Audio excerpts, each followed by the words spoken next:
One of the most important topic है third module human resource development का। अब इसमें से बहुत सारे क्वेश्चंस पूछा जाता है, ऑब्जेक्टिव्स में भी पूछेगा, ठीक है, प्लस लेंदी क्वेश्चंस में भी आता है। Method of performance appraisal, last video पे अगर तुम लोगों ने देखा होगा या नहीं भी देखा होगा तो do listen and do see कि परफॉर्मेंस अप्रेजल होता क्या है। परफॉर्मेंस अप्रेजल एक टेक्निक है जहाँ पे हम अपने एम्प्लॉयज़ का स्ट्रेंथ और वीकनेस को इवैल्यूएट करते हैं, ठीक है, तो हम उसको बोलते हैं परफॉर्मेंस अप्रेजल। अब यहाँ पर मेथड ऑफ परफॉर्मेंस अप्रेजल की जब हम बात कर रहे हैं तो दो तरीके से मेथड है, एक है ट्रेडिशनल मेथड और एक है मॉडर्न मेथड। ट्रेडिशनल टेक्निक में क्या हुआ करता था, हमें इवैल्यूएट करना है हमारे एम्प्लॉयज़ का स्ट्रेंथ और वीकनेस, तो किस तरीके से हम टेक्निक यूज़ किया करते थे, ठीक है, इवैल्यूएशन की, तो वो है ट्रेडिशनल मेथड, या मैं कह सकती हूँ traditional technique of performance appraisal.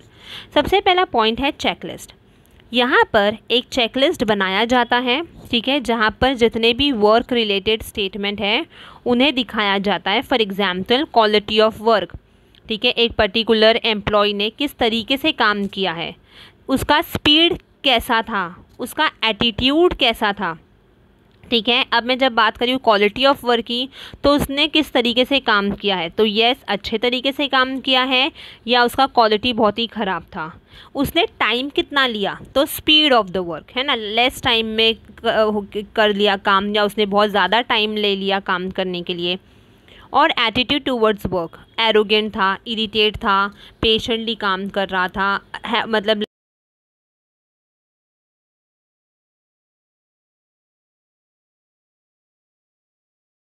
की जाती है वर्क रिलेटेड स्टेटमेंट का। For example quality of work, speed of work and attitude. Next है कॉन्फिडेंशियल रिपोर्ट। सी कॉन्फिडेंशियल रिपोर्ट जो है वो बहुत ही ओल्ड और ट्रेडिशनल मेथड है परफॉर्मेंस अप्रेजल का। ऑब्जेक्टिव्स में आ सकता है डैश इज़ एन ओल्ड और traditional method of appraising employees, तो आंसर क्या होगा, कॉन्फिडेंशियल रिपोर्ट। कॉन्फिडेंशियल रिपोर्ट में सबॉर्डिनेट्स का या एम्प्लॉयज़ का स्ट्रेंथ और वीकनेस जो है वो बताया जाता था, ठीक है। अब ये कॉन्फिडेंशियल रिपोर्ट जो है वो बहुत ज़्यादा इस्तेमाल हुआ करती थी for promotion and for transfer, ठीक है, बराबर से फीडबैक नहीं लिया जाता था, बट ये confidential report important role play किया करती थी कि हमें अगर अपने एम्प्लॉयज़ का स्ट्रेंथ जानना है, वीकनेस जानना है, तो वो थ्रू कॉन्फिडेंशियल रिपोर्ट से ही उन लोग जानते थे। नेक्स्ट है critical incident method. Critical incident method में क्या होता है, जो रेटर है, ठीक है, फॉर एग्जांपल जो सुपीरियर है वो रिकॉर्ड करता है जो इम्पोर्टेंट इंसिडेंट्स थे, ठीक है, वही।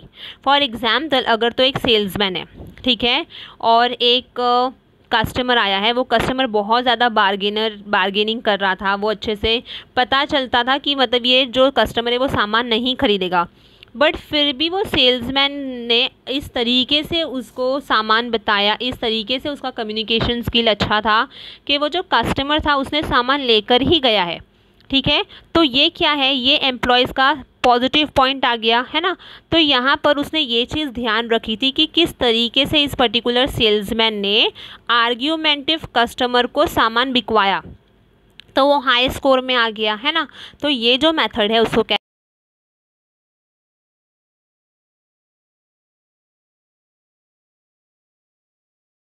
स्कोर है वो देखेगा। नेक्स्ट है रैंकिंग मेथड। रैंकिंग मेथड जैसे बोलते हैं ना, rank, first rank, second rank, है ना, तो यहाँ पर भी अलग अलग रैंकिंग मेथड है जो कि इवैल्यूएशन में काम आती है। फॉर एग्जांपल कौन कौन से मेथड हो सकते हैं, simple ranking method, alternation ranking method और पेयर कंपैरिजन मेथड, ठीक है। तो रैंकिंग मेथड जो है वो नॉर्मली इवैल्यूएट करता है परफॉर्मेंस एम्प्लॉयज़ का। अब जो रैंकिंग मेथड है वो बहुत ही ज़्यादा कन्वीनियंट है और टाइम कंज्यूमिंग भी इतना नहीं है, ठीक है। यहाँ कौन कौन से मेथड रैंकिंग में आते हैं, simple ranking and alternative ranking method. Next जो है वो है नरेटिव ऐसे। अब जैसे ऐसे हम ऐसे जब बोलते हैं, ठीक है, ऐसे लिखने के लिए तो हम कैसा लंबा चौड़ा पूरा लिखते हैं ना, ठीक है, स्ट्रेंथ वीकनेस। अब यहाँ पर जब हम ऑर्गेनाइजेशन की बात कर रहे हैं तो यहाँ पर सबसे सिंपलेस्ट मेथड जो है वो है नरेटिव मेथड, नरेटिव ऐसे मेथड, जहाँ पे एम्प्लॉयज़ का स्ट्रेंथ वीकनेस जो है वो ऐसे फॉर्म में लिख कर दिया जाता है, ठीक है, एकदम कट शॉर्ट नहीं, पूरा सजेशन इम्प्रूवमेंट क्या क्या है सब कुछ हमने क्या क्या इन ब्रीफ करके देते हैं। तो यहाँ पर method of performance appraisal, what is performance appraisal, it is nothing but evaluation, ठीक है। दो तरीके के हैं, एक है ट्रेडिशनल मेथड, दूसरा है मॉडर्न मेथड। जब हम बात कर रहे हैं ट्रेडिशनल मेथड की तो ट्रेडिशनल में क्या आएगा, चेकलिस्ट, ठीक है, फिर है कॉन्फिडेंशियल रिपोर्ट, फिर है critical incident method, ranking method और नरेटिव ऐसे, ठीक है। अब हम देखते हैं मॉडर्न एनालिसिस, या फिर हम कह सकते हैं मॉडर्न टेक्निक की बात, मॉडर्न मेथड की बात। तो मॉडर्न में सबसे पहला है रोल एनालिसिस। जब हम रोल एनालिसिस की बात कर रहे हैं तो ये रोल एनालिसिस एक प्रोसेस है जहाँ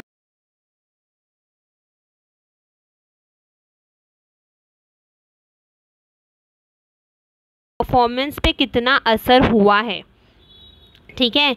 तो यहाँ पर अगर तो उसने अच्छे से परफॉर्म किया तो मतलब वेल एंड इनफ, अगर उसने अच्छे से परफॉर्म नहीं किया तो हम कहीं ना कहीं क्या करेंगे, उसको ट्रेन करेंगे, है ना। तो हम यहाँ पे रोल एनालिसिस को इम्पोर्टेंट दे रहे हैं। तो रोल एनालिसिस एक प्रोसेस है जहाँ पर मैनेजर रिलेशन जो है वो हम किसी और मैनेजर को दे रहे हैं और देख रहे हैं कि उसके परफॉर्मेंस में कितना अफेक्ट आ रहा है। नेक्स्ट है असेसमेंट सेंटर। असेसमेंट सेंटर जो है ये एक टेक्निक है जो इस्तेमाल होती है सिलेक्शन और ट्रेनिंग के टाइम पर, ठीक है। अब यहाँ पर अगर तो मुझे प्रमोशन देना है, ठीक है, तो प्रमोशन देने के टाइम पर मैं क्या करूँगी, मैं psychological test, oral presentations, management games, है ना, तो मैं कुछ ना कुछ एक्टिविटीज़ करवाऊंगी मेरे एम्प्लॉयज़ से। अगर तो वो सक्सेस हुआ उसमें, है ना, मैं देखूंगी, मतलब मैं चेक कर रही हूँ, तो मैं असेस कर रही हूँ कि अगर तो मेरा सबॉर्डिनेट जो या मेरा जो एम्प्लॉय अगर उसने अच्छे तरीके से काम किया, ठीक है, जितनी भी एक्टिविटीज़ मैंने दिया उसमें अगर उसने अच्छे तरीके से स्कोर किया है तो मैं क्या करूँगी, मैं उसको प्रमोशन दे दूँगी। तो ये क्या है, असेसमेंट सेंटर। नेक्स्ट है management by objectives. Management by objectives जो है ये एक टेक्निक है जहाँ पर हम मेजर कर रहे हैं परफॉर्मेंस सबऑर्डिनेटर्स का, ठीक है। तो management by objective is nothing but it is a technique use to measure the performance of subordinators, ठीक है। अब यहाँ पर कैसे होगा कि सुपीरियर और सबऑर्डिनेट दोनों जन साथ में आते हैं और एक ऑब्जेक्टिव जो है वो अचीव करने की कोशिश करते हैं, ठीक है। फिर दोनों जन प्लानिंग करेंगे बराबर से, और वो प्लानिंग जो है अच्छे तरीके से अगर कर रहे हैं तो यहाँ पर क्या होगा,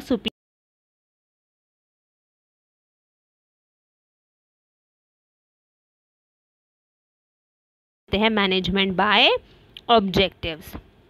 नेक्स्ट है बेल शेप्ड कर्व मेथड। आजकल के बहुत सारे प्रोफेशनल फर्म्स जो है वो बेल शेप्ड कर्व मेथड इस्तेमाल करते हैं to evaluate the performance of the employ. अब यहाँ पे क्या होता है, हर एक परफॉर्मेंस के आगे, ठीक है, एक प्लॉट किया जाता है, ठीक है, कि एम्प्लॉयज़ किस तरीके से काम करा है। अगर हाई परफॉर्मर है तो एकदम कर्व ऊपर जाएगा, लो परफॉर्मर है तो उसका कर्व क्या है, नीचे चला जाएगा, है ना। और अगर वो एवरेज है तो उसका बीच में ही रहेगा। तो हाई परफॉर्मेंस जो है उसको मोटिवेट किया जाता है by giving monetary and non monetary incentives. अगर तो वो एवरेज परफॉर्मर है तो मैं उसको क्या करूँगी, मैं उसको ट्रेनिंग दूंगी। अगर तो वो पुअर परफॉर्मर है, लो परफॉर्मर है, तो मैं उसको क्या करूँगी, मैं टर्मिनेट करूँगी। तो आजकल के प्रोफेशनल फर्म्स में कौन सा मेथड इस्तेमाल होता है, बेल शेप्ड मेथड, जहाँ पर हम 3 अलग अलग परफॉर्मेंस रेट देते हैं जिसको कहते हैं low performer, average performer and high performer. और लास्ट जो है वो है 360 डिग्री अप्रेजल। अब ये जो मेथड है वो normally used by large professional firms. अब हम जब बात कर रहे हैं लार्ज प्रोफेशनल फर्म्स की तो हम देखेंगे परफॉर्मेंस अप्रेजल अलग अलग पार्टीज का कंडक्ट होगा। For example superior, subordinates, clients, colleague, panel of expert etcetera. तो 360 जो है वो एक टेक्निक है जो नॉर्मली जो भी ऑब्जेक्टिव है ऑर्गेनाइजेशन के वो बहुत ही अच्छे तरीके से अचीव करने के लिए हेल्प करती है। क्यों? क्योंकि अलग अलग पार्टीज़ का परफॉर्मेंस अप्रेजल कंडक्ट होता है। For example superior, subordinates, client, colleague and panel of expert. ठीक है, तो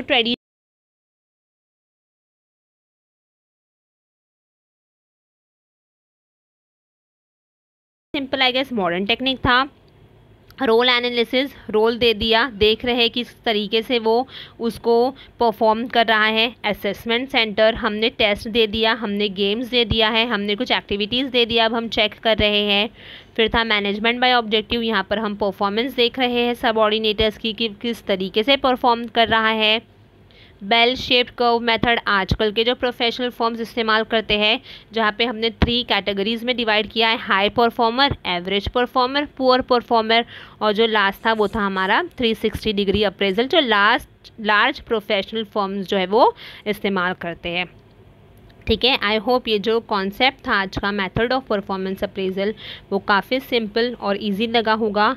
अगर अच्छा लगा है तो do like, share, subscribe and comment on my YouTube channel. Thanks.